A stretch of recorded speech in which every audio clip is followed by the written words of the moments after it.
അസ്സലാമു അലൈക്കും. നമസ്കാരം. ഞാനിപ്പോൾ സൗദിയിലെ പ്രവാസിയോട് വീണ്ടും ഓർമ്മിക്കാം കേട്ടോ. ഞാൻ ഇതിൻ്റെ മുമ്പ് ഓൺവേഴ്സ് വീഡിയോ ഇട്ടിരുന്നു. പിന്നെ ഉറൂബ് തുറന്ന് സ്പോൺസർഷിപ്പ് മാറാനുള്ള സൗകര്യം ഉണ്ടെന്നുണ്ട്. എനിക്ക് പറയാനുള്ളത്, നിങ്ങൾ ഉറൂബ് തുറന്ന് സ്പോൺസർഷിപ്പ് മാറുന്ന പുതിയ സ്പോൺസർ അദ്ദേഹത്തിന് നിങ്ങൾ സ്പോൺസർഷിപ്പ് മാറണമെങ്കിൽ അദ്ദേഹത്തിൻ്റെ മോശയോ ശരിക്കയോ ഫുൾ ക്ലിയർ ആയിരിക്കണം. അതിൽ ഓൾറെഡി ഉള്ള ആളെ എക്സ്പയർ ആവുകയോ അല്ലെങ്കിൽ ശമ്പളത്തിൻ്റെ മാറ്റൽ ചുരുങ്ങുന്ന പ്രശ്നങ്ങളോ മറ്റെന്ത് പ്രശ്നങ്ങളുണ്ടെങ്കിലും അതിലേക്ക് സ്പോൺസർഷിപ്പ് ഉറവ് തുറന്ന് മാറാൻ കഴിയില്ല.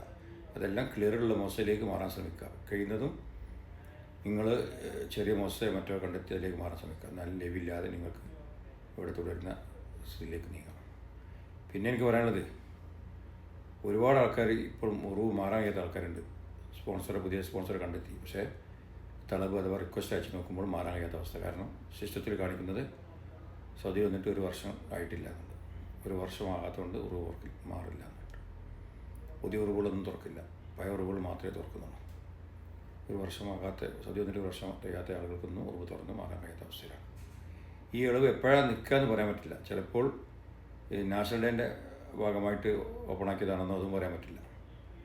ഏതായാലും നിങ്ങൾ പെട്ടെന്ന് മാറാൻ വേണ്ടി ശ്രമിക്കുക. ഉറവ് ആളുകൾക്കൊക്കെ പഴയ ഉറവ്, പുതിയതല്ല, ഉറവ് തുറന്ന് പുതിയൊരു സ്പോൺസറെ കണ്ടെത്തുക. ഏത് മോശയിലേക്കോട്ടെ, ശരിക്കയിലേക്കോട്ടെ, ചെറിയ മോശമായിക്കോട്ടെ, മാറാൻ വേണ്ടി ശ്രമിക്കാൻ മറക്കണ്ട. ഇത് ഉപയോഗപ്പെടുത്തുക. ഓക്കെ, എന്താ സംശയം? അസ്സലാമു അലൈക്കും.